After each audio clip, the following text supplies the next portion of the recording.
Crotchety Old Men podcast is not a registered investment, legal, or tax advisor or a broker-dealer. All investment financial opinions expressed by or on the Crotchety Old Men podcast are from the personal research and experience of the owner of the site and are intended as educational material. Although best efforts are made to ensure that all information is accurate and up to date, occasionally unintended errors and misprints may occur. Before you invest or make any investment-based decisions, consider your own personal circumstances. You should do your own research and seek advice from a financial professional.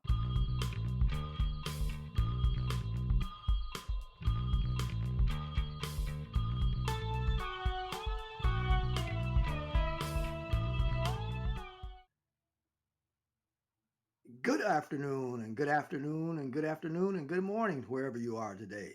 It's Thursday, and welcome to the Crotchety Old Men podcast. Today in our studio, we have Paul Clemens, retired holistic medicine doctor. We also have George Crumley, a retired business executive and investor. And we have myself, Gary Smith, commercial real estate investor and retired investment in Vail.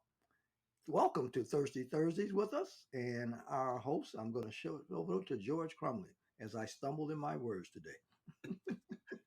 Hey, Gary, happy Thursday, Gary. man. It's another Thursday from the Crotchety Old Men. We're going to try to lay some more information on you. You know, before we get started, though, Gary, I want to make sure everybody understands that, we're in tax season right now. And one of the things that people may not know is that if you have student debt, the government is allowing you to write that interest off. That's very important here. Here again, we talk about getting your money back. So make sure you get with your accountant or however you're doing your taxes and make sure you check into that, because that could be a very formidable deduction for you. Okay. But today, what our topic is the myth of commercial real estate. We've talked about commercial real estate, and we've kind of whet the appetite of our listeners, and we've talked about it. So I think we're finally here to do that episode on it. And since it's such an unknown, that's why we're titling it The Myth of Commercial Real Estate. So, Gary, you want to jump right into it? Absolutely. Well, what a good topic, the myth of commercial real estate. It's been a myth that when you see stores like your Burger Kings, your McDonald's, your dollar stores, CVS, AutoZone, Trader Joe's, name them. They're all in our communities. They're all over. And the little known myth about these is that people think that these retail brands own the property, own the building, or own the land in which they sit upon. And that is absolutely not true. As a matter of fact, this sector of commercial real estate is known as triple net lease investments, or triple net lease, or single tenant net lease. You'll hear many terms are used about to describe them, but actually those businesses prefer to rent than own. Let me give you an example. George mentioned about taxes. And one of the major reasons why to invest in real estate in particular is because of the tax benefits and advantages of owning direct ownership of commercial real estate. And I'm not going to go into the whole litany of deductions, but one of the most familiar deductions is depreciation. Well, what these businesses do is that, well, let me put it this way, because I want you to stick with me here. The next time you drive around town, I want you to start looking out for the retailers and stuff in your communities, the ones that I just mentioned. And now I want you to take that thought and think that you have an opportunity to own one of those locations. And of course, the bragging rights that come with it, just by being made aware that these type of investments or opportunities are available to us. Let me give you a quick example. Let's take a Burger King, for instance. Now, most Burger Kings are owned by franchise owners, and many of us are familiar with franchisees, and from your Chick-fil-A's and your McDonald's or what have you. Well, the corporate entity, Burger King corporate, what they'll do is that they have a team of site surveyors, they have a team of site selectors and people of that nature who will go out. They'll identify a market where they want to put a Burger King. And they've done all this stuff for you. So they know how the demographics. They know how many people are in this particular neighborhood. They even know the incomes of the particular neighborhood, and they know the traffic patterns. Does the person want to buy a Burger King sandwich on their way to work? Maybe not, unless they're serving breakfast. Well, they know exactly where to put that property or place that property. So that takes the risk away from us as individual investors, whereas that we don't have to worry about that. Because if they have their own site selection team, then they obviously are not going to put a Burger King in an area or a market where they're not going to make money. So the developer, they'll hire a developer to find the land, they'll buy the land, and then the developer will build a building on top of that. What we do as investors, the developer wants to get his money back out of it. We'll buy that property, and now Burger King has to pay you, the landlord, the rent every month, and it's predetermined. Most of these properties will lease the land and the building for a period of 10 years, 15 years. And if you look at drugstores, the lease are as long as 20 years. Can you see how an investment like that could be a generational income producing cash flow stream for years to come? Now, when you look at commercial real estate from that perspective, we're talking about passive income. So now, why do they call it triple net lease? Let me tell you why. In a triple net lease commercial investment, the tenant pays for the upkeep and maintenance of the entire building. Obviously, everything that goes on inside the building is the tenant's responsibility. So you as an owner, you don't have to concern yourself with how many hamburgers they make or who didn't show up for work that day or any of those things that goes on inside the building. The tenant is also responsible for everything that goes on outside of the building, such as the roof, the structure of the actual building, the landscaping, as well as the parking lot. You don't have to be concerned with those items.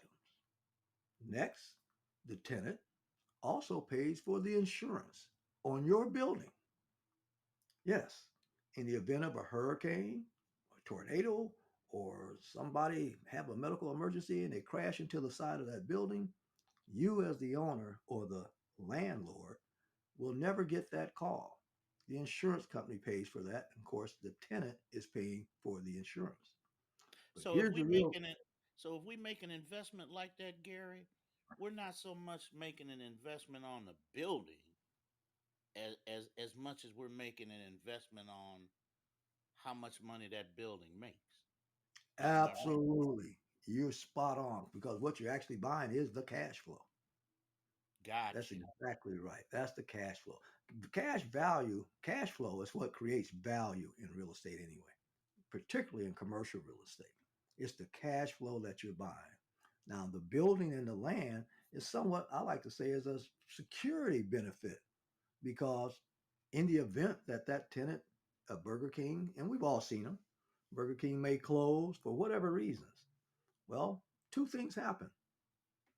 Number one, if the tenant leaves the premises or vacates that building before that lease term, that 10, 15, 20-year period that I mentioned earlier, if they leave anytime before that lease is over, they still are obligated to pay the rent.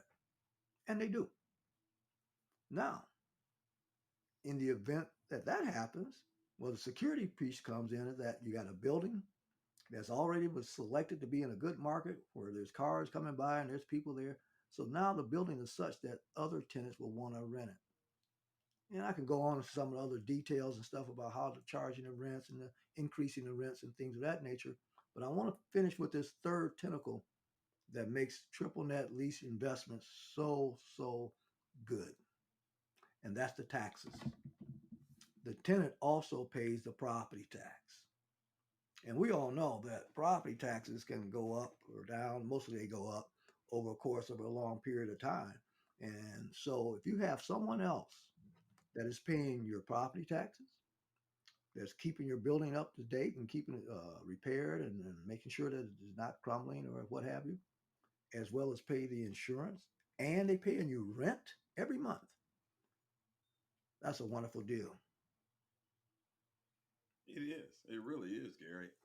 But so from I guess what comes to mind for me is from a consumer perspective.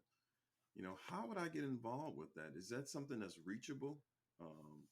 in my stature, I'm sure most Americans would probably say, they would think that that would be more of a corporate um, buying opportunity. But is it also an individual or a opportunity or a family opportunity? It sure is, George. I'm so glad you asked that question. Single tenant net lease, while it's being promoted that it's only for the wealthy, but the average person, John and Jane, can also participate in this lucrative investment sector of commercial real estate.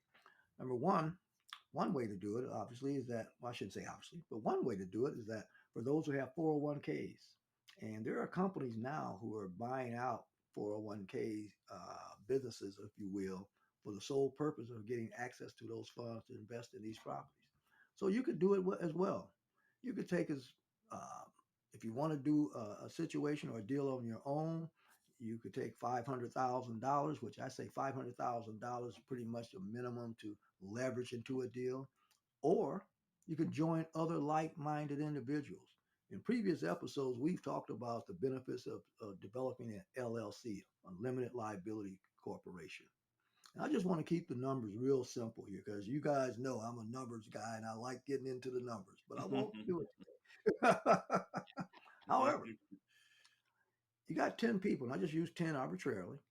10 people take out $50,000 out of a 401k. And I use that because a 401k for most people is your nest egg. And what you want to do is make sure that 401k is continuing to produce income because that income is designed for you to live off of. And a lot of people are afraid that, they'll outlive their income source.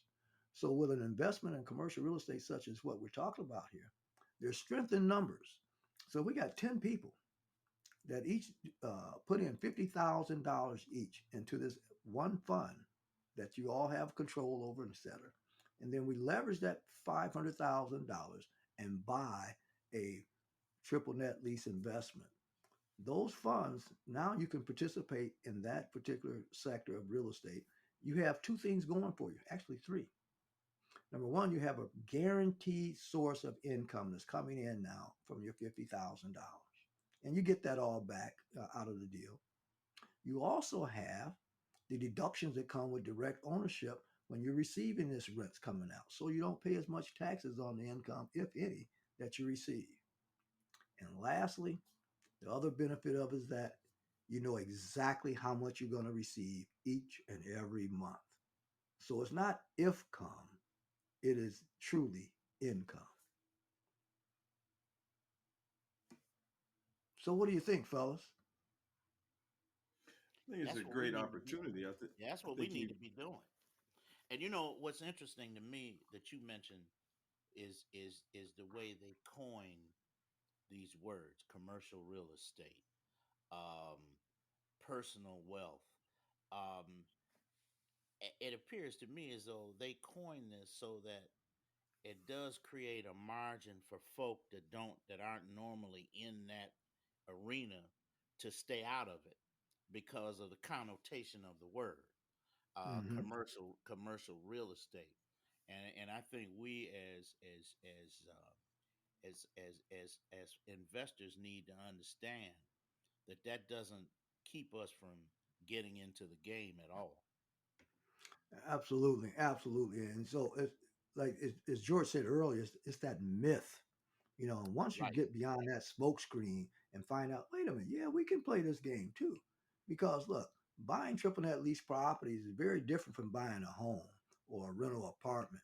I mean, the demand for these properties are extremely, extremely high.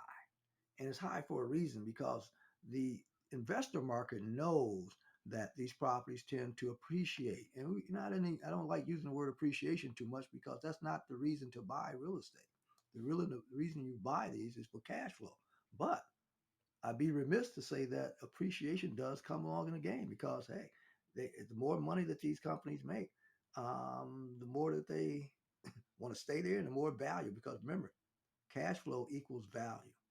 And tenants who are committed to a long-term lease in a high traffic area, they're going to command a higher dollar amount when it's time to exit. And sometimes it makes sense to exit a property, meaning that you sell it and make a profit on it. And then there's other times that if you have a deal, let's say like a drugstore or maybe a Burger King, because here's another deal that I didn't mention earlier. As far as an inflation fighter, many triple net lease properties have an automatic rental increase built into the lease. What do I mean by that? Well, now, as we know, we're getting hit with this inflation and so on and so forth, and the cost of goods and services are increasing. But if your income is not increasing, that puts you in a very adversary position. Whereas that even though you may not be able to get a raise on your job if you're still working and inflation is eating into your cash flow, if you have an investment on the side in a triple net lease type property where you're getting this additional cash flow, but every year it automatically increases by anywhere from 2% to 5%. That is a significant difference and a significant benefit for investing in single tenant, triple net lease commercial real estate. Ah, I said a mouthful. You did. You really did. You really did. I mean, this is exactly why, I couldn't wait until we talked about commercial real estate because of the fact that it gives us an opportunity to really see what other investments that are out there that we don't really have an opportunity on a daily basis to get involved with or to hear about, or someone's communicating that to us. As I call it, it's a well kept secret. But I think once you peel back the onion, you really see that it's something that is obtainable. Like PC was saying earlier, when you hear the word commercial, automatically you think it's big. You something big and it's out, and it's out of It's out my of my reach, right? realm. It's something not for me. But truly, commercial real estate is something that we all need to invest further as from a knowledge perspective to understand. And as we go on through the different podcasts, we're going to get into the different terminology. We're going to maybe look at a balance sheet and talk about, how to really look and dissect a commercial opportunity so that we here again put it close to home. Here again, I mean, if you like what you're hearing, make sure you hit that subscribe button, you hit that follow button on Spotify, Google, and iHeartRadio, because we're going to bring you these nuggets of information every time we get an opportunity to you. One of the things that Gary talked about was cash flow, and we've talked about that in previous episodes. Mailbox money. If you get into a situation where you got your Social Security coming in, you've got money coming from rent from a rental property, and now you can have money coming in from a commercial real estate entity. And I'm going to tell you this one other thing that's really going to whet your appetite. Gary kind of touched upon it, but you can get into one of these situations with people you really don't know. Okay. You can get into this situation by investing. There's obviously legal documents that you have to sign. The other thing is the commercial real estate property. You can own it, you can benefit it, and actually never even see the property. So these are some of the things that I want to make sure you understand that this out there is something that we're going to expand on further in other episodes. So please tune in when you get an opportunity. Hit that like button, hit that subscribe button, tell your friends about it. Because, hey, we're pouring out some knowledge here. We're giving you some pearls of wisdom that, hey, that even surprised me on a database. We can just go on and talk about this forever. But, hey, I'm going to go ahead and close. I'm going to turn it back over to PC to give us some knowledge to go out on. And I'm going to see you next Thursday. Go ahead, PC. Anytime that we discuss the ins and outs of whether it's holistic health or financials, and you have questions or you have an inkling to get involved, always contact one of us at the Crotchety Old Men Podcast.com to voice your choice. Absolutely. Hey, Smitty, you good? We We're peace? good. All right. Peace. Yes, Smitty's real good.